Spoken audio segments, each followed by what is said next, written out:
Search Assistant found a package of Portland-based coffee shops that you can buy with as little as $22,000 down and net $256,000 after making your loan payments. Let's assume you use a 10-year, 11.5% interest, 2.5% down SBA loan to buy this $873,000 business that is advertising $404,000 in annual cash flow. So this listing, it doesn't actually tell us how many stores they have. It just says multiple.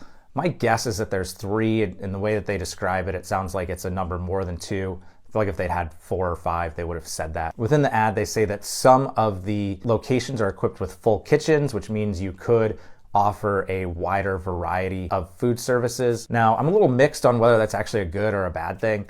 Obviously, the kitchen is taking up space that could be used for seating, or it could be used more efficiently, or you're just paying more rent than you really need to. And adding food is just going to add, more complexity. Really, what's great about the coffee shop business is just the simplicity, just pushing people through, making the coffee drinks, and really having a high throughput. Adding a full food service, I think, can slow things down, add extra headaches and complexities that probably aren't worth it. Especially if you're only really serving breakfast, you're probably not going to have enough cash flow to justify the extra work. Of course, it does mean you could open up and start serving lunch and dinner, but then essentially at that point you're running a restaurant. It's going to be a different business. So it's something you'd want to look into. Maybe it makes sense. My guess is that it probably doesn't, because I doubt it's going to have enough scale to really be a profitable restaurant. It's really hard to make money in a small footprint in a restaurant. You really need to be able to push enough volume to actually make any meaningful amount of money that flow through to the bottom line.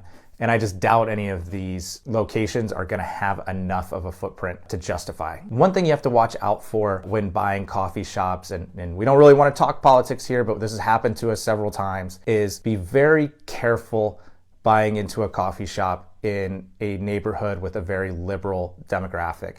We've run into several where the shops have recently been unionized, or they're in the process of being unionized.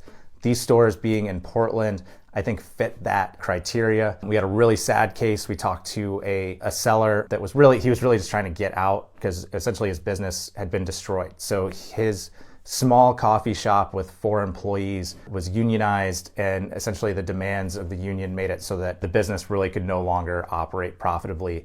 And really, I think he ended up having to shut the store down. He tried to sell it first. Obviously, we wouldn't buy it because couldn't make any money. And, his case is, a 19-year-old that just voted for this. It isn't going to work here in 6 months, just killed off my coffee shop. So that's something you want to watch out for. I'd be very careful owning a coffee shop in some of these areas. I don't understand why that industry is being targeted right now, but that industry is being targeted right now. So be careful where you're buying coffee shops. Think about whether a kitchen makes sense, and check out our search assistant if you want to find more businesses like this one.